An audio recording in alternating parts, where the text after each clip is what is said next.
परमाराध्य परम वंदनीय सदगुरुदेव पूजनीय संतजन सदगुरु कबीर साहिब के बीजक ग्रंथ के उपदेश सुन रहे धर्म प्रेमी सज्जनों, सदगुरु कबीर साहब का मूल ग्रंथ बीजक है और बीजक ग्रंथ के शब्द 15 का संक्षिप्त विवेचन आप लोगों के समक्ष प्रस्तुत कर रहा हूँ।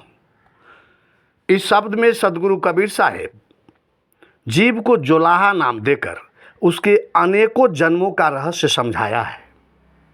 यह जोलाहा जीव वासनाओं में उलझकर किस प्रकार अपने शरीर का दुरुपयोग किया है, उसका बहुत ही सुंदर चित्रण सदगुरुदेव संतों के बीच प्रस्तुत कर रहे हैं। साथ ही शरीर का निर्माण किस प्रकार होता है, कैसे माता के गर्भ में शरीर बनता है, उसे उदाहरण स्वरूप प्रस्तुत कर रहे हैं। आइए इस शब्द के एक एक शब्द का आशय भावपूर्ण ढंग से समझते हैं। साहिब कह रहे हैं कि रामुरा चली बिनावन माँ हो, घर छोड़े जात जोलाहा हो। गज 9 गज 10 गज 19 की पुरिया एक तनाई, 7 सूत 9 खंड 72 पाठ लागू अधिकाई। सदगुरु कबीर साहब कह रहे हैं कि हे रमैया राम, जब जीव रूपी जोलाहा अपने घर छोड़कर अन्य योनियों में जाता है, तब उसके साथ पिछले शरीर के कर्म रूपी संस्कार आगे के शरीर रूपी वस्त्र बुनवाने के लिए कर्म वासना उसके साथ जाती है और माता के गर्भ में जाकर 1 गज अर्थात एक कारण शरीर तथा 9 गज अर्थात प्राण अपान समान उदान और व्यान, ये 5 प्राण तथा मन बुद्धि चित्त अहंकार रूपी 4 अंतःकरण से सूक्ष्म शरीर का निर्माण होता है। यही 9 गज है। इसके बाद 5 कर्मेंद्रियां तथा 5 ज्ञानेंद्रियां अर्थात 10 इंद्रियों से स्थूल शरीर का निर्माण होता है। यही 10 गज है और यही 10 गज और 9 गज मिलकर के 19 गज सदगुरु कबीर साहब करें। फिर 7 सूत आकाश वायु अग्नि जल पृथ्वी कर्म तथा वासना का ये शरीर रूपी वस्त्र का किनारा लगता है।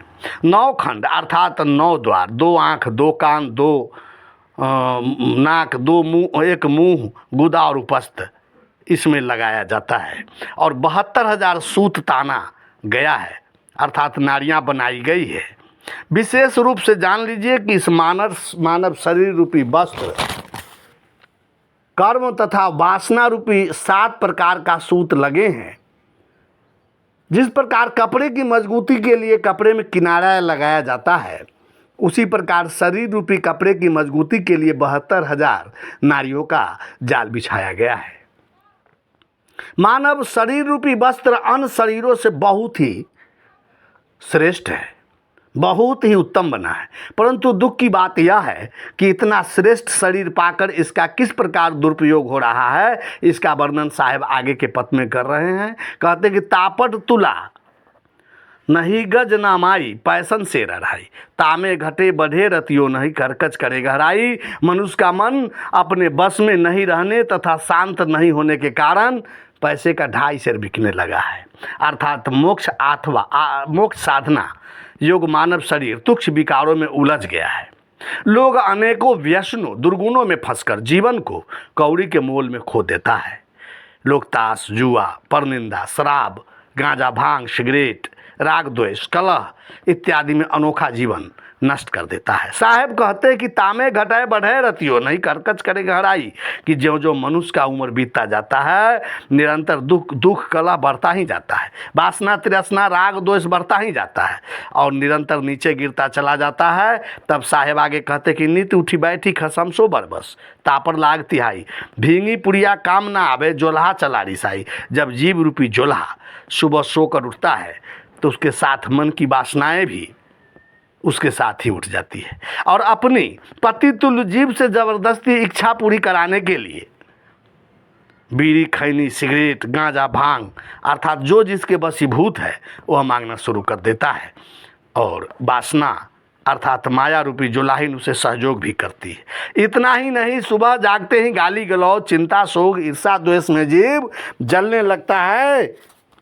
इस तरह इन्हीं वासनाओं के उलझन में मनुष्य का बुढ़ापा अर्थात तीसरापन आ जाता है। साहेब इसे ही तापर लागू तिहाई कहकर उपदेश दिया है।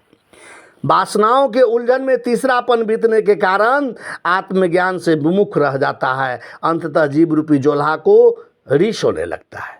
कहते हैं कपड़ा बुनने वाला सूत अगर पानी में भीग जाता है तो वह ओझरा जाता है, जल्दी सुलझाता नहीं और उसे कपड़ा नहीं बुना जाता। उसी प्रकार अनेक वासनाओं उलझनों में डूबा हुआ मन अंत में साधना करने लायक नहीं रह जाता है और बुद्धि भी कमजोर हो जाता है, जिसके कारण जीवन के अंतिम पल चाहकर भी राम सुमरन नहीं कर पाता है। ऐसी विकारों से उलझी अवस्था में जो शरीर छोड़ता है उसे पुनः नया शरीर रूपी वस्त्र उलझी हालत अर्थात निम्नतर योनियों को प्राप्त करना पड़ता है। इसलिए इस शब्द के अंत में साहेब कहते हैं, कहे कबीर सुनो हो संतो जिन्हें सृष्टि बनाई, छार पसार राम भज बौड़े भवसागर कठिनाई। कि हे मानव, तूने ही अपनी माया मोह रूपी सृष्टि बनाकर और दुखों की सृष्टि में खुद फंसा है। तेरे दुखों की सृष्टि दूसरा कोई नहीं रचा है। तूने अपने आत्मा में स्थित राम को न समझकर माया मोह एवं विकारों की सृष्टि बनाई है। इसलिए इस प्रपंच से अलग होकर राम का भजन कर। वह अविनाशी राम बाहर नहीं तेरे आत्मा में स्थित है। जो राम भजन नहीं करता उसे भवसागर से पार होना मुश्किल है। साहब बंदगी, साहब बंदगी, साहब बंदगी।